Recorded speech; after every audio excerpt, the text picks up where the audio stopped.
በጣም ያሳዝናል። የፈራነው ደረሰ። ወይዘሪት ባዩሽ የሀናን ዲኤንኤ ቀየረች። በጣም ነው የሚያሳዝነው። ምክንያቱም ሁሉም ሰው ያሰበውና የገጠሙ ነበር። ምክንያቱም ባለፈው ማታ ደውላ እርግብ ምንም ነገር እንዳትፈሪ እርግብ ይህን ነገር እኔ አስተካክለዋለሁ ብላለች። ምክንያቱም ወይዘሮ ሜላትን ገንዘብ መውረስ ስለምትፈልግ እንደምንም ብላ እርግብ እዛ ቤት እንድትቆይ ስለምትፈልግ ብቻ የራሷ እቅድ የራሷ ሴራ ስላላት ብቻ እዛ የሀንዬን የዲኤንኤ ውጤት አስቀየረች። የሀንዬ አባት ወደ እሷ እየሄዱ ነበር። ስለዚህ ድንጋጤ ወደቁና ወደ ሀኪም ቤት ገቡ። ዶክተሩም ደግሞ ይሄን ነገር በሰማ ጊዜ እንዴ ዲኤንኤ እንዴት እንደተቀየረ ውስጥ በጣም ገገር ምክንያቱም የሀና ዲኤንኤ ውጤት እንደሆነ ውስጡ በአይኑም ስላየ ዶክተሩም በጣም ተገረመ። ምክንያቱም የዲኤንኤ ውጤቱ የነሱ ልጅ ሀና እንደሆነች ነበር የሚያውቀው። ዶክተሩ የሀና አባት ወድቆ እንደዚህ ሲያያቸው በጣም አዘነ። የነ ወይዘሪት ሜላትም በጣም ተቆጣች። ምክንያቱም መጀመሪያም ነግሬሽ ነበር አንቺ ልጅ መሆን አቺ ምክንያቱም አንቺ ሰራተኛ ነሽ ቦታሽን ወቂ ብላ ነግራት ነበር። እሷም ደግሞ እኔ ለገንዘቡ እኔ ለሀብትም አንድ ቀንም አስቤ አላቅም ወይዘሮ ሜላትን እኔ ብቻ የማንነት ጥያቄ ስላለብኝ ነው እንጂ እኔ ከእናንተ ሀብትም ንብረትን ፈልጌ አላቅማል። እና ምናሴና ሰላም ደግሞ በጣም ግራ ገባቸው።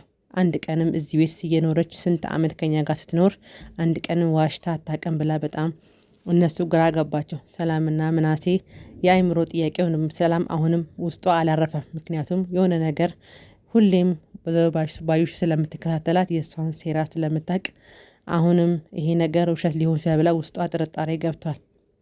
ግን ደግሞ ምናሴ ደግሞ ከዲኤንኤ በላይ እንዴት ነው መታወቅ የሚችል ዲኤንኤው ያው በቃ የኛ ልጅ እህታችን እርግብ ነች ብሎ ወሰነ።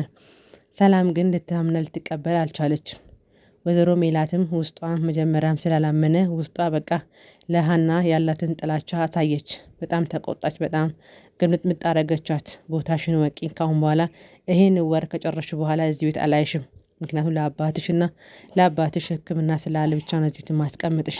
የአባትሽ ሕክምና እያለቀ ስለሆነ ካሁን በኋላ ወደ ምትሄጂበት መሄድ ትችላለች ለአንድ ወር ብቻ አለች። ሰላምና ምናሴ ግን ሀሳባቸው በጣም ለሀና ያላቸው ፍቅር በጣም ትልቅ ነው። ምክንያቱም ሀና ውስጧ ንጹህ ነው። ግን ሁሌ እኮ ከሷ አንድም ጥፋት አንድም ተንኮል አይተን አናቅም። እንዴት ነው ይህን ነገር ምናምን የአእምሮ ጥያቄ ሆነባቸው። ግን ሁሉም ግራ ገባቸው። ሰላም ሄዳ አሲርን ጠየቀችው። አሲር እንዴት ነው ግን ሀና የእሷ የነገረችን ነገር አለ ወይ? ታሪኳ እንዴት ነው? ሀና የተማረችና በጣም ጨዋ ጠንካራ ሴት ናት።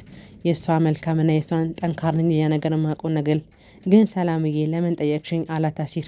አይ ዝም ብዬ ለማወቅ ፈልጌ ነው አለች። እሷም ሁሉ ነገር ማጣራት ጀመረች። ወይዘሮ ባዩሽ ደግሞ አይዞሽ እርግብዬ እኛ ካሁን በኋላ ምንም ነገር የሚታይ ነገር የለም ሁሉም ነገር ማስረጃዎችን እንደብቃለን አለች። እርግብ ደግሞ በጣም ውስጧ ግን ፍራቻ አድሮባታል። ምክንያቱም አንድ ቀን እንደሚታወቅ ይሄ ነገር ታውቃለች። የዲኤንኤ መቀየሩም ቢሆንም አንድ ቀን እውነቱ ይወጣል ቢቆይም። ሀና ግን በጣም አዘነች፣ አለቀሰች። ፊቷ ራሱ አባበጠ፣ ስራም አስጠላት።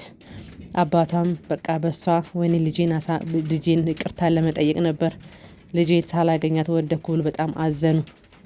ምክንያቱም ወደ ሀና እየሄዱ ነበር። እሷን አግኝቶ ይቅርታ ለመጠየቅ ነበር ከቤት የወጡት። እሷንም ሳያገኙ እሳቸው መንገድ ላይ ተዘልፈው ወደቁና ሐኪም ቤት ገቡ።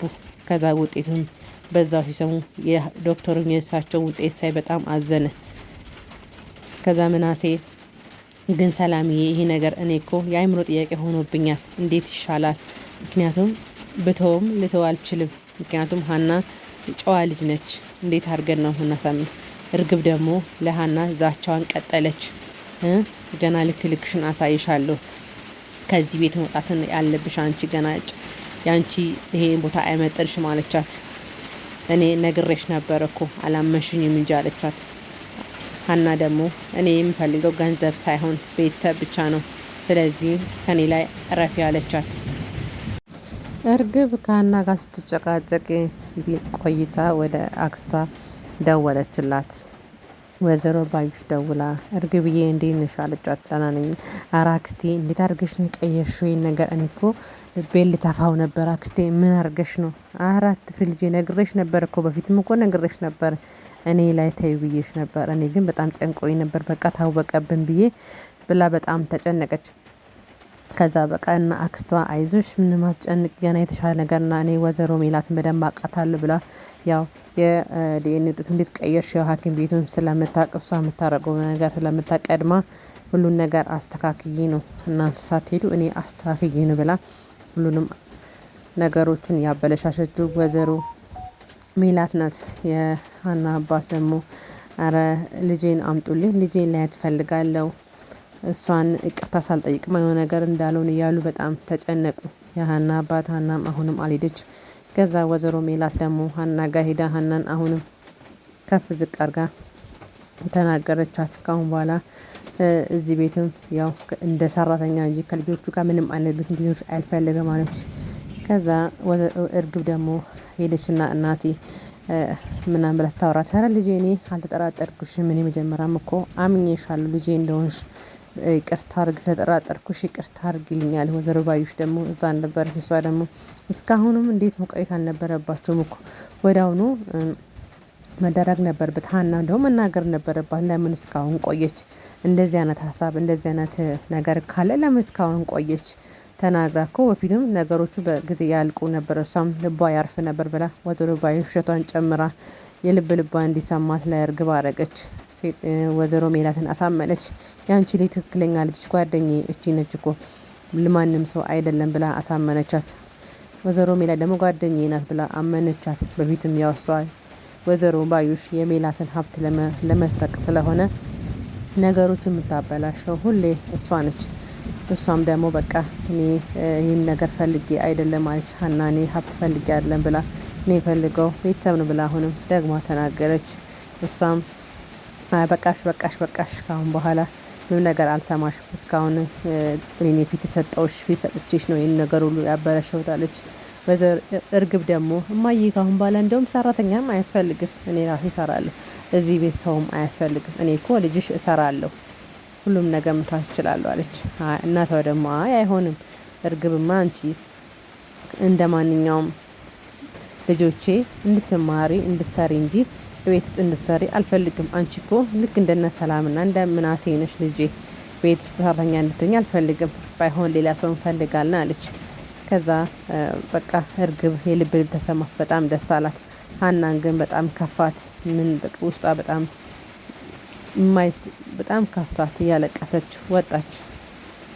ወይዘሮ ሜላት እንደዛ እንዳልተንከባከበቻት እንደዛ ፍቅር እንዳልሰጠቻት አይዞሽ በወጣትነትሽ ጊዜ ለአባትሽ የሆንሽ ጀግና ልጅ ነሽ ብላ እንዳልመከረቻት እንዳልወደደቻት አሁን ግን በዚህ በባዩሽና በእርግብ ምክንያት በጣም ህይወቷ ተመሰቃቀለ። በጣም ታሳዝናለች። በጣም ይወዷት ነበር፣ ለሷ ቦታ ነበር፣ በጣም ያምኗት ነበር። አሁንም ግን ሰላም ታምናታለች። እምነታቸው እንዳለ ነው። በእርግጥ ወይዘሮ ሜላት እንዴት እንደታወረች አላቅም እንጂ ሁላቸውም ለሷ ያላቸው ፍቅር እንደነበረ ነው። በእርግጥ ያው እውነታው ይወጣል። ግን ወይዘሮ ባዩሽ በጣም ጨካኝ ነች። ለገንዘብ ብላ ያልሆነው ሀሰት መረጃዎችን አሰባስባ የእሷን ዶክሜንት ሰርቃ በሌላ በእርግብ ስም ቀይራ ይህ ሁሉ ያደረገችው ለገንዘብና ገንዘብ ብቻ ነው። ሌላ ነገር ምንም የለም። ምክንያቱም ሀናና እሷ ምንም ነገር አያገናኛቸው። በጣም ምስኪን ነች ሀና በአባቷ ጋር ረርታ አባቷን ለማሳከም ምትሮጥ ልጅ እንጂ ሲጀመር የነ ሰላም ወይ ደግሞ የሜላትን ሀብት ለመውሰድ አልመጣችም። ከመጀመሪያውም ለስራ ነው የመጣችው።